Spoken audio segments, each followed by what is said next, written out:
Bom dia, Alain, bom dia, André, bom dia a todos. Foi uma estreia muito fraca do Flamengo, né? Bem aquém do que se esperava, depois de tantos jogos contra adversários mais fracos, na maioria das vezes, né? No Campeonato Estadual, esperava-se que o Flamengo fizesse uma estreia mais convincente na Libertadores. Jogou mal, metidas questionáveis do Tite, parece que a prioridade era mesmo o Nova Iguaçu, que está perdendo por 3-0. E o Flamengo acho que não foi com a escalação ideal para um jogo em que foi muito ameaçado no primeiro tempo, poderia ter saído perdendo, ainda assim. A sorte lhe sorriu, teve pênalti, expulsão do adversário, 1-0, mas não foi capaz de segurar a vitória e ainda sofre o gol numa sequência de falhas assim, que não combina com o tal time de defesa quase intransponível. Foi um desastre, na minha opinião, muito fraco. Muito fraco. Resultado aceitável, mas a atuação muito abaixo. Tite foi mal, os jogadores foram mal, achei muito ruim. E acho que isso vai em cima do quê? Da expectativa em cima do Flamengo, que é maior do que da maioria dos times que disputam a competição, porque é o maior investimento, e também a dívida que eles têm com o torcedor, né? Quem quiser que esqueça o ano passado. Eu não esqueci, não, foi um fiasco só, e na Libertadores foi patética a eliminação para o Olímpia. E a única maneira de você fazer isso ser esquecido é ganhando bem, jogando bem, dando o seu melhor, e o time ficou muito aquém mesmo. Achei lamentável a atuação do Flamengo e as escolhas do Tite também não foram nada boas. Antes de dar bom dia para o André, só falando também, mandar um abraço para a galera que está acompanhando a gente. A gente está simultâneo no YouTube, no nosso Instagram, no nosso Facebook, na nossa Twitch. Então, para a galera que está aí acompanhando a gente em outras plataformas também, sejam bem-vindos também. E principalmente a galera do nosso clube de vantagens aqui da Action Live, né? A gente tem um clube de vantagens, galera. Para vocês que quiserem participar, tem um link aqui na descrição, tá? Você tem que entrar, fazer parte do nosso clube de membros, que é chamado Clube de Vantagens, pelo nosso site ou pelo nosso aplicativo, e aí você concorre a uma camisa oficial toda segunda-feira. Você pode escolher a camisa número 1 do Flamengo, número 2, camisa de outros times, de alguma seleção. Sorteio aqui no Na Área toda segunda-feira, tá? No final do programa. E também tem o bolão, que jogos de quarta a domingo você preenche os placares. Se você ficar em primeiro no bolão, você ganha R$500. Se você ficar em segundo, 150, e dá prêmios até o 10º colocado. E tem um chat interno também para a galera que faz parte do nosso clube de vantagens. E aí a galera pode conversar com a gente, né? Interagir com a gente, também mandar mensagem aqui. Por exemplo, já tem 2 mensagens do nosso clube de vantagens aqui, ó. O Gabriel Infante, saudações rubro-negras e niteroenses. Valeu, Gabriel. Eu que estou aqui em Niterói também. Grande abraço para você, obrigado por estar acompanhando a gente. E o Antônio Carlos Mendes, bom dia, Alain, Mauro e André. Bom dia também para o Antônio Carlos. Então, galera, faça parte do nosso clube de vantagem. É por isso que é clube de vantagem. Tem muita vantagem para vocês, tá? André, bom dia, meu amigo, bem-vindo. A gente esteve junto, né, no pré-jogo do Flamengo, do Milionários e Flamengo, né? Ou como falou a galera do chat, do Milionários contra Bilionários. E eu tinha comentado contigo, falei assim, cara, eu não tô nessa vibe. Você até falou, mas deveria. Eu concordo contigo, mas não tô nessa vibe de facilidade. O Flamengo vai pegar facilidade na Libertadores, difícil, e acabou não pegando, mas muito também em função das atuações, da atuação do Flamengo, que foi também bem abaixo, né, André? Bom dia e bem-vindo, meu amigo. Bom dia, Alain, bom dia, Mauro, bom dia aí, Felipe, na produção. Sejam todos muito bem-vindos, vamos dando like aí para mais pessoas ficarem sabendo que a gente está aqui ao vivo. E se puder, faça a sua inscrição para a gente chegar ainda nessa live em 89 mil inscritos e depois partir para os 90 mil. A questão toda é que talvez a maior dificuldade do Flamengo nessa fase de grupo seja a altitude, né? Acho que o jogo mostrou um pouco isso, né? Quando o Flamengo se organizou minimamente, no segundo tempo conseguiu, no início do jogo, teve aquela, né, chance, como sempre, perdendo um gol feito, que poderia ter condicionado o jogo, né? Foi o gol que o Vinha perdeu, e que depois a atuação dele foi um desastre depois disso. Não sei se ele se abalou com o erro ou se ele sentiu a altitude, o jogo, enfim, não sei. Eu sei que ele foi muito mal mesmo. E fica questionamento de por que o Ayrton Lucas não jogou, ainda que a gente possa considerar ali que são 2 jogadores de nível parecido, de características diferentes e níveis parecidos.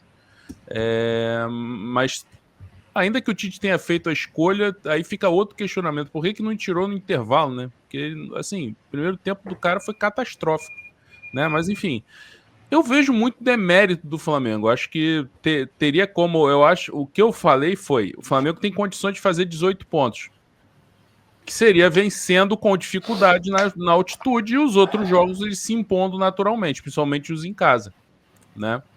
E o jogo mostrou que havia condições para isso, para ser 1-0, né?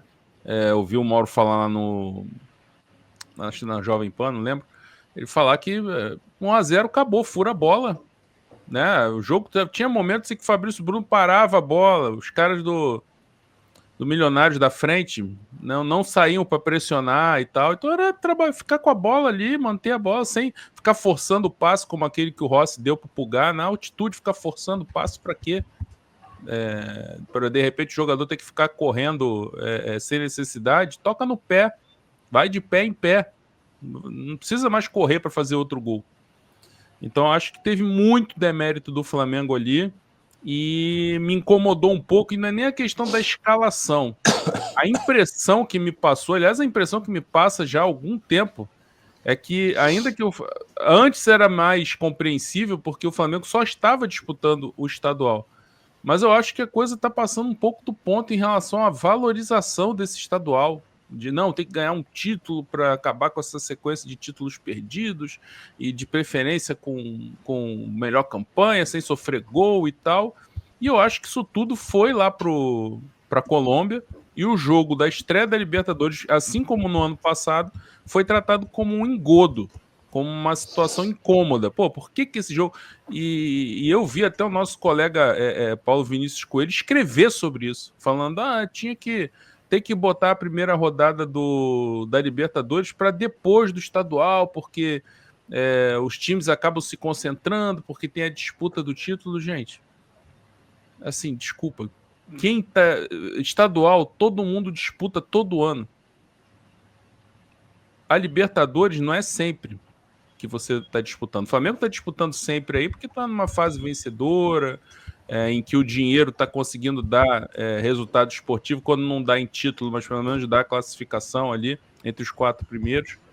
E o Flamengo está sempre... Ou então ele ganha a Libertadores, como aconteceu em 2022, e acaba disputando aí edições seguidas. Mas potencialmente são 7 vagas, né? Na prática são 7 vagas. Então essa competição tem que ser a prioridade. Não pode ser tratado como uma situação de incômodo, e eu acho isso tudo muito absurdo. O Grêmio botar reserva, o Palmeiras botar time misto, eu acho isso tudo assim inacreditável. Eu acho que é um pouco sintoma de uma coisa que o colega do Mauro lá da Jovem Pan fala há muito tempo, que é o Bruno Prado, que é o seguinte: hoje tudo vale tudo. Se você olha assim, na prática, não se tem muita hierarquia. Se você perde o estadual, é a mesma gritaria, a mesma loucura, memes e etc. Aquele ambiente de humilhação, de zoação e tal. Tanto faz se você for eliminado da Libertadores ou perder um estadual. É a mesma coisa, é a mesma loucura. As pessoas, influenciadores, jornalistas, que são ligados ao clube, gritando e dizendo que está em crise, que é uma vergonha, que é um vexame, que é não sei o quê. E não se perde o parâmetro. Não se perde o parâmetro estadual. É lógico que contexto sempre é importante, né? O Flamengo ano passado é um caso desse, né?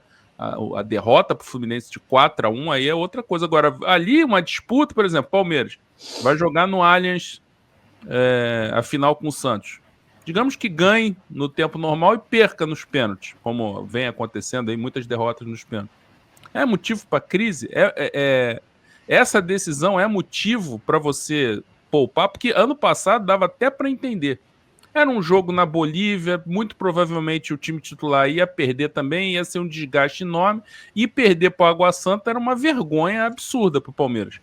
Aí deu para entender. Agora, Palmeiras e Santos, ainda que o Santos esteja na Série B, você fazer isso, o Grêmio, o Renato falando, final é domingo, pô, não é nem Grenal, né, que poderia deixar todo mundo maluco lá no Rio Grande do Sul. Não, Grêmio e Juventude, não pode, botou todo mundo reserva e tal, e não, perdemos aqui, mas temos 5 jogos para correr atrás. Eu acho isso tudo muito absurdo, e acho que o Flamengo se contaminou um pouco por esse pensamento, ainda que o título estadual esteja garantido, e eu acho que o objetivo não era nem o título estadual, era não ganhar a final, de preferência sem levar gol, para a campanha ser histórica e tal.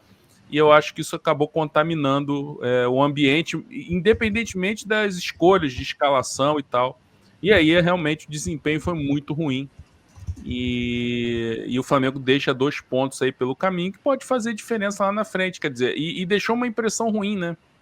Aí a gente pode falar mais à frente sobre isso. A questão física, né? Achei muito, muito abaixo para uma equipe que tá com uma sequência de jogos tranquila na temporada. Tranquilíssima que o Flamengo tá tendo. E Tite falou em desgaste depois do Fla-Flu, agora falou 9 jogadores com problema físico.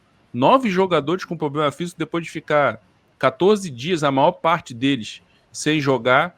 Aí joga contra o Nova Iguaçu, um jogo tranquilo, que foi administrado com tranquilidade, não foi um jogo pegado, um clássico. E aí você vai para a Colômbia e tem 9 jogadores com problema físico. Depois do Fla-Flu, que tinha ficado uma semana, estava jogando só semanalmente. Aí joga o segundo Fla-Flu, e aí ele diz que o time tinha muito jogador desgastado. É óbvio que a gente não vai ficar aqui questionando o trabalho de um profissional com currículo lá do Fábio, mas é algo que eu acho que tem que ficar atento a isso, né? Por que esse time tá tendo problema físico num período da temporada em que tá tendo jogos tão espaçados, né? Agora vai ter 7 jogos em 28 dias. Ou 8 jogos em 28 dias, 7 jogos são 7 jogos em 24 dias. 7 jogos em 24 dias. Vai ter viagem para Bolívia, clássico Botafogo, Palmeiras, São Paulo. Como é que vai estar esse elenco aí se nessa sequência vai estar? Só se for uma coisa já programada pela comissão técnica. De ter alguma questão agora, problema, mas depois a coisa se normaliza com a sequência do trabalho. Fora isso, eu acho que é uma coisa para se ficar atento. Não vou dizer que é preocupante, mas uma coisa para se ficar atento. Então, é muita coisa que dá para falar sobre esse jogo lá da Colômbia, a gente vai falar muito nessa live.